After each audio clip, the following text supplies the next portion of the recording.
আসসালামু আলাইকুম। আমি আজকে রান্না করব গরুর মাংস। এখানে আমি সরিষার তেল দিয়ে দিচ্ছি 1 কাপ, দিয়ে পেঁয়াজ দিয়ে দিব।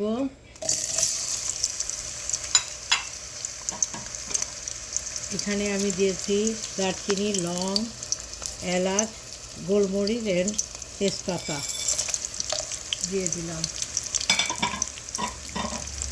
এখন আমি কিছুক্ষণ নাড়া দিব।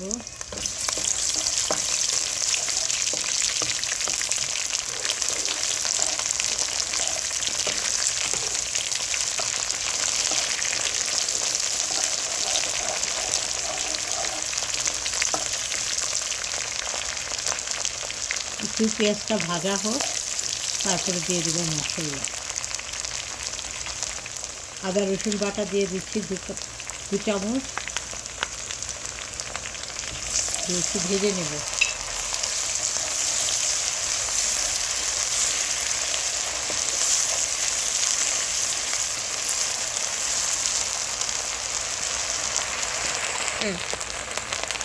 এখন আমি একটু পানি দিয়ে দিচ্ছি। পানি দিয়ে আমি এখানে দিব হলুদের গুঁড়ো 2 চামচ, মরিচের গুঁড়ো আপনারা আপনাদের পছন্দ অনুযায়ী দিবেন। মরিচের গুঁড়ো আমি এখানে 2.5 চামচ দিয়েছি। 2.5 চামচ ধনিয়া গুঁড়ো দিয়েছি। 1 চামচ দিয়ে দিয়েছিলাম জিরা গুঁড়ো। জিরা গুঁড়ো দিয়ে আমি এখানে আমার লবণ দিয়ে দিলাম 2 চামচ। 2 চামচ লবণ। লেবুটা হচ্ছে অপশনাল, আপনারা দিলে দিবেন, নাহলে না, আমি দেই, সেই জন্য আমি দিলাম লেবুটা। এখন আমি মশলাটা কষাবো।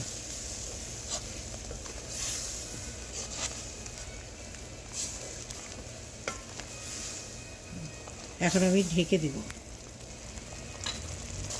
আমি ঢেকে দিচ্ছি মশলাটা কষানো হওয়া পর্যন্ত।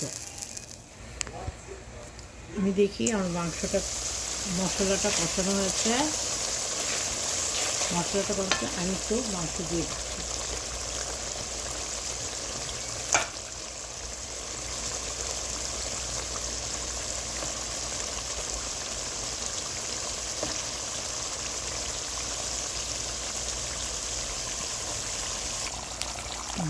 এখন আমি মাংসটা কষানোর জন্য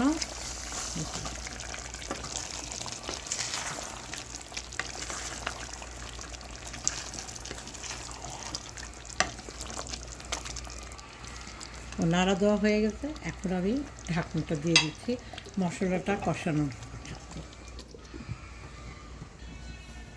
এখন আমি দেখি কী অবস্থা।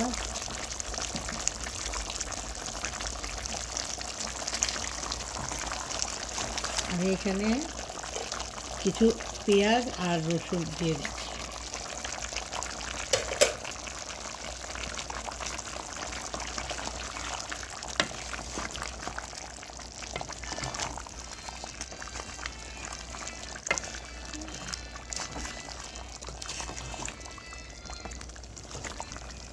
আমি এখন আবার ঢেকে দিচ্ছি মাংসটা সিদ্ধ হওয়া পর্যন্ত।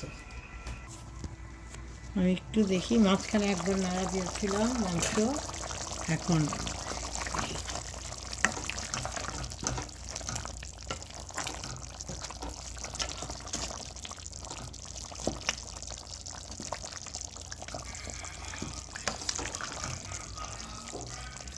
একটু সিদ্ধ হতে দিয়ে দিই।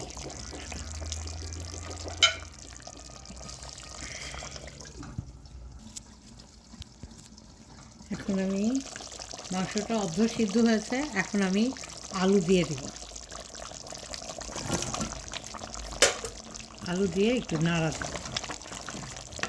নাড়া দিয়ে একটু কষায় নেব আলুটাকে।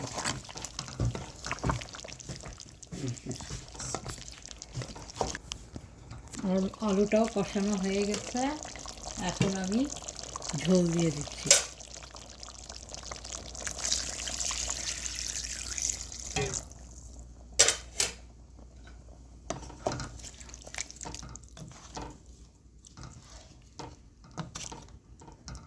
আর একটু ঝোল লাগবে।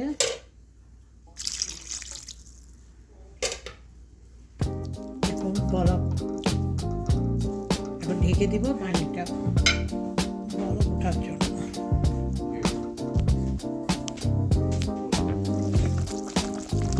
আমার মাংস রান্না হয়ে গেছে। এখন আমি ফিনিশিংয়ে আমি 1 চা চামচ জিরার গুঁড়া দিয়ে দিচ্ছি। এখন আমার মাংসটা শেষ। এখন ওই চুলা বন্ধ করে দিচ্ছি। দেখুন কত সুস্বাদু, কত সুন্দর হয়েছে মাংস রান্নাটা। আপনারা এভাবে করে খাবেন।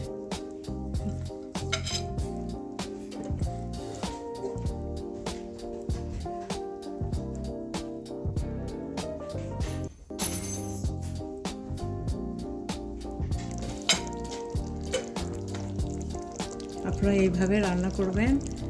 রান্নাটা আপনারা পোলাওর সাথে খেতে পারবেন, ভাতের সাথে খেতে পারবেন, রুটি পরোটার সাথেও খেতে পারবেন। এইভাবে করে রান্না করে খেয়েন।